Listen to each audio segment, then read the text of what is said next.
Wait, what's going on YouTube? So there may be multiple parts of this video. I do not know. Maybe multiple videos because I've recorded a couple times. So I'm going to be going over how to connect the Intellitronix digital dash for 1970 to 1976 Dodge Czar or Duster. Depending on what part you are on this, I'm not going to go over how to assemble it, but I will explain how it works. So first part, assembling the dash, I recommend doing first. The instructions are wrong. So the 1 1/4 screw, you do not use that screw on the dash. It is lying. That screw does not go into the locking nut. If you measure the screw, it does come out to that. That screw is to hold the board into your bezel, not to go through the digital dash. They did their instructions wrong. I don't know why. You need to find the bolt, the black bolt, which they have right here. The black bolt with Phillips on it, through the spacer into the locking nut on the back with the nylon washers right here. If you want to get these nylon washers on the back plate and you're like, they keep falling off, because I didn't think of this when I did it, but now that I think of it, I would use electrical grease, dielectric grease, whatever, on all these to make them stick to this back plate, or a tiny bit of glue, tiny bit. Let them dry, they'll be stuck where these are. You need to put them, so right there, there. That's where you put them. Once those are on, you need to put the back plate on the back, and then this flimsy part on the front. You need to get these in, and it's super tight fit. You got to push this down pretty hard, and then you got to screw the locking nut on the back of it. Hold it with your finger. Phillips, screw it in a little bit, but not too tight where it snaps the board. It's pretty hard to snap that board, so if you do that, then you really tightened it with like electric or something. Just tighten enough to it's not coming out, and it's not like you're gonna go down a hill, so that thing's not coming out. Then for the rest, the longer ones with the silver, you can see those go on this piece. And then when you're finally done with putting that piece, which goes under the other piece, the next ones use one right there. So the last piece uses those. So here it is. This, in case you're wondering, the smaller two of the spacers go right here, which not that one, but right here. Hold on. Okay, so, and then maybe I can get in there. The medium size, they go right there, and then the very long ones, they go back there on the screen. So medium size on this, I believe, yeah. So medium on this side, and then the longer ones, I think that's how it goes, something like that. But yeah, you'll figure it out. It's a pain in the butt. There's no instructions, no videos. I didn't record while I was doing it. But these things are hard. I recommend 2 people, someone to kind of hold it together so you can get this on there, and then you hold it with your finger or pliers. You screw in the top a little bit and just, see, mine is flexing. That's perfectly fine because there's capacitors in here, a whole bunch of nonsense they didn't account for. So yeah, so that's good. Okay, next. Sorry, I have the worst allergies of all time. Okay. Let's assume, what we all know what assume means, but let's assume that you guys got that put together, okay? Don't worry about all this wiring, I'll go over that. Okay, you get here and you're like, well, where do I start? This is ridiculous. So, there's 2 ways to do this. One way, you don't rip out your wiring harness. You don't cut it up. You want to keep your original wiring harness. I'm going to go over how to keep your original wiring harness in this car without ripping it out, in case you hate this thing and you want to throw it in the trash because it's such a pain and it takes so long to install. I'm going to go over that. So let's say you don't want this. You want your original one back. I'm going to go over how to keep this original wiring harness in here. so you don't have to rip this out and ruin your car. Okay, so let's get that out of the way. Black is ground. Ground is for the main display. Those wires should run to the board and to the engine block. Then it tries to scare you. A proper ground needs to go to the battery, the frame, and the firewall. Okay, well, all it's saying is just make sure your engine's grounded right. So let's go out here. I have a slant 6 on my car, okay? It's not a V8. So your car may differ, but same idea. All it's trying to tell you is make sure wherever your ground's going that it has a ground probably to the battery, probably to the firewall, probably to the frame, and so on. So I grounded to the engine block. That's where I plugged in. Okay, my main ground, which is a pretty thick cable, which you can see right here, you want to use a pretty good size ground cable for this, in case you need to piggyback off it. My ground goes here, okay? Well, that ground that I went into goes, oh, well, you know, into the firewall. Oh, well, you know, it goes into the alternator. Oh, where's the alternator go? Oh, it goes to the battery. Well, where does this cable go? This one goes to the battery. Oh, it goes to the frame. So it's all grounded the way it wants to be grounded. They're just trying to scare you and try and tell you all this stuff for quote-unquote proper readings, when everyone knows a digital dash isn't going to be 100% proper like an analog. In my opinion, but whoever wants to deal with that. Okay, so ground, pretty simple. Run your main ground wire through the car. So here's my main ground right here. This really thick one. It goes into these two, which I'll explain later. So main ground. How did I run that ground? Okay, so my dad helped me with this. He knows more about cars. I don't know as much, so if I get anything wrong, don't worry about it. You probably know what I'm talking about. Big ground, you can see right there, black one. I'm going through the original speedometer cable next to the master cylinder. This is the aftermarket master cylinder for manual disc brakes in the front. But I'm going through here. So you get a screwdriver, you move the original speedometer cable out of the way, you shove all your wires through there. That's what I did. So ground goes through there, which is already a hole, so I don't have to make a new hole, which I already had to do, which I'll explain later. That goes through. Maybe there's a chance I can see it today. Doesn't look like it. But anyway, that ground comes through the dash. Just make sure you're not pinching anything. You can kind of see it right there. The black one in the back. Way over there. So that one comes through the firewall I meant, and then you're running out here to the dash. Make sure your cables are long enough so you have enough room, because you got to think about it. You're like, oh, I don't want too much cable, but you got to make sure you have enough room to pull this thing out in case something's wrong. You don't want to be fighting. You'll pretty much have to disconnect everything from the bottom before you even get this thing out if your cables aren't long enough. So mine are plenty long. And you gotta remember, this thing does not take as much space as this original one. So original one, if I can, it has this huge bulk on the back. This whole thing comes off when you put that new one in. And you gotta rip out all the old stuff, by the way. But this whole piece comes off with these. And then, so this isn't even sticking in. So the rest back there is just wiring. You just put the wiring in there, hide it. Push it up, make it neat, whatever. Okay, so that's how I got the ground through. Red volt constant from battery. Okay, this one's a little tricky. Bear with me. I want to find my allergies. So this one is, you get your constant from your battery. So however you want to do this, you can do it this way.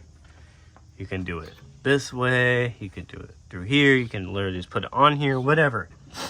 So this yellow is the constant I'm using. So this goes into a 25 amp fuse, inline fuse. I'll explain that in a second. So this goes to 25 amp, which goes into the car to the same speedometer cable. So that's a always on battery. Now the reason why I have the 25 amp, because that yellow wire goes to a fuse box I added. So you screw that into the side of the car sidewall, which is fine. It doesn't hurt anything. It's not a big deal. I'll use it for more stuff later, like speaker stuff. That goes into here. This uses a 5 amp. So that 5 amp burnt out. For whatever reason, somebody is shorting. Well, I have a 25 just in case on the back end. So this goes to a 5 amp, which goes constant into my dash. So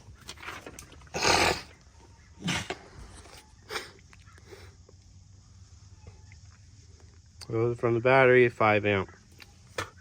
So essentially, that fuse box I added has a 5 amp, and that 5 amp goes to here.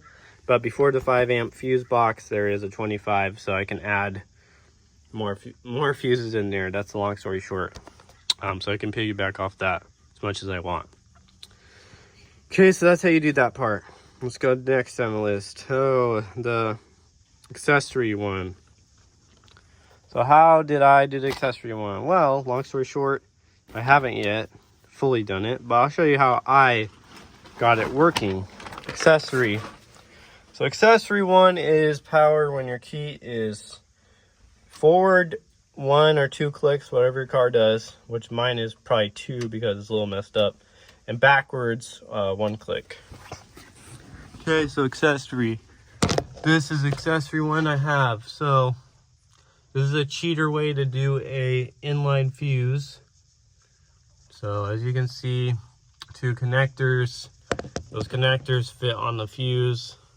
So you wire into a connector, one part of fuse, and you wire into another connector, another part of fuse, and then boom, I ran out of inline fuses. Long story short.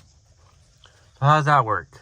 Well, that goes into the fuse box. So this fuse right here, this wire is shoved in there for now into there, and that one turns on when the key's in accessory mode, or when it's forward in accessory mode, backwards or forward. So that is accessory mode. That accessory mode, which you can see right here if you want to use the same one, hold it there for a second. I believe that one does AC. That one does the AC and stuff. So when you turn it on, it just turns on the AC compressor and the radio maybe. Can't remember, but that goes there. Accessory. You need a 5 amp in between that, as stated in the instructions. That one goes to the pink wire right here. So that's all it does. So it goes from the fuse box, from one that uses accessory when you turn the key, into a 5 amp, into the accessory. All right, that one's out of the way. Okay, now we're getting into the fun stuff. Blue water temperature gauge. So they send you a new water temperature gauge thingy. All right. So before I do that, let's actually talk about this guy, amp gauge. They're like, oh, you need a whole different amp gauge to run this whole thing. No, you don't. So this is for testing purposes. Amp gauge, how do you solve that? You literally just nut and bolt the amp gauge wires together, or you put a tiny little amp gauge in here and hide it in the dash. That's it. The amp gauge does not go into your digital dash. The amp gauge, bolt together, tape it up, hide it back there. Or get a super tiny amp gauge analog, bolt it on there so they're not touching, or you know how it goes. Bolt it on there, hide it back there. Amp gauge. All you're doing is getting them touch, hiding it somewhere. They do not go into the digital dash. If you put the amp gauge into the digital dash, it will fry your digital dash instantly. It's always on power, very high amps, I believe. So that's that. So next, blue wire. Okay, so blue. You're like, oh, well. Okay, so first off, let's talk about how this works. So you put your water temperature in your engine. This is slant 6. Your car may vary. You put your water temperature in here, universal, whatever. The original water temperature wire, if you have a single, goes on to the new one. This is the original one that goes into the bulkhead. You just plug it in. You literally screw this on, you plug the original one back on. That's it. That's how you change that out. That bulkhead goes into the dash. The original dash. Right here. So, you need these connectors. You gotta grind them a little bit. So let me show you what they're called. This is the part number. You need this. You need a pack of these.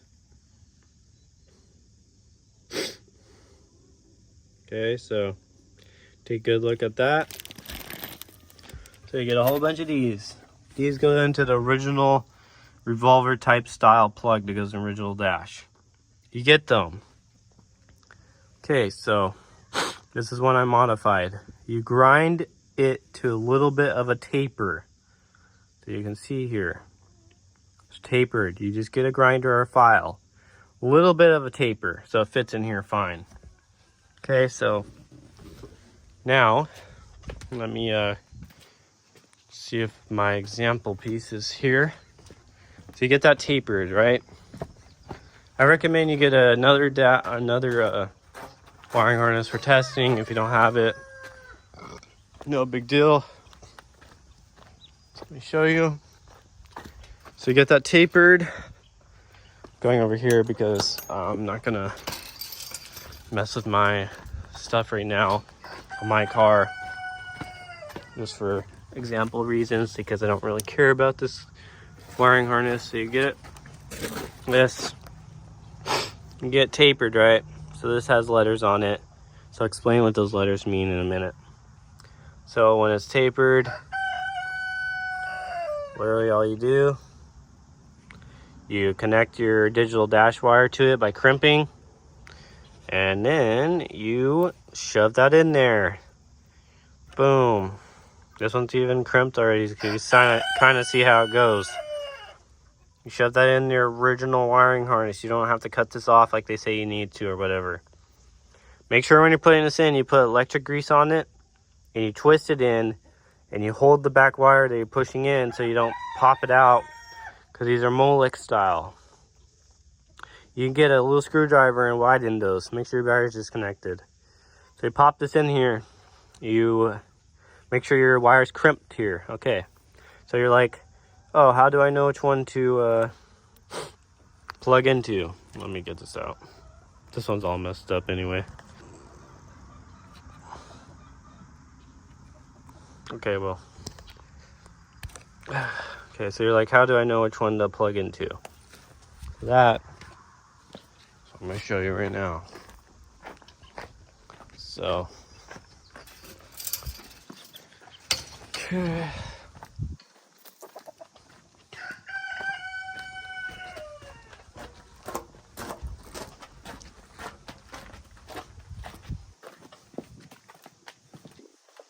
Okay, so, long story short, blue wire is the temp. So you put your new temperature, you put the original wire on, go to the dash. Okay, let's get my cheat sheet that I made. Very easy. Here's the cheat sheet. If you want to take a picture of it, take a picture of it. If you want to make your own, make your own. I'll show you how to make your own. C is temp. Okay. So all you do is get that connector that I showed you with the part number, and you plug into C. So you crimp it on your digital dash wire, which is temp, which I think is blue. Crimp it on the blue wire, and you plug it into your original wiring harness plug. Boom, plug it in. Okay, fill level. What do? You crimp one of those connectors after you grind it a little bit so it's tapered so it fits in there. Crimp it onto, I think it's yellow, whatever. Okay, crimp it on there. Plug it into, what does that say? B. Make sure the colors are right. Don't take my word for everything. Colors are listed on the cheat sheet. Where'd the cheat sheet go? right here. So yellow is fuel, so I was right. Okay. So boom, plug that in. Okay, next one. Light for dash. Let's see, did I use light for dash? Did not, I skipped it. So you don't use that. High beams. Okay, high beams is plugged in. That's brown. Left blinker. That one's plugged in. So boom, that's gray with black stripe. Right blinker, G. That's gray with white stripe. Boom. Skip, skip. K is brake / check brake. Okay, so that one's plugged in. L is oil. Haven't hooked up oil yet, not done, but L would be right here. So you either run 2 new wires or you ground your oil. I'll show you right here. Oh, here's the oil one. So you either ground this to the engine and run your sender in here, your sender to the original wiring harness cable, okay? So there's already going to be a sender down there when you change this out. The original one just has one. So what I'm saying is you don't have to run new wiring. You just ground it with a new wire ground, and then you use the original sender, and that would be L, so you plug in. So L, you'd plug into L, and I haven't done that yet, obviously. So, okay, so that's how that works. Okay.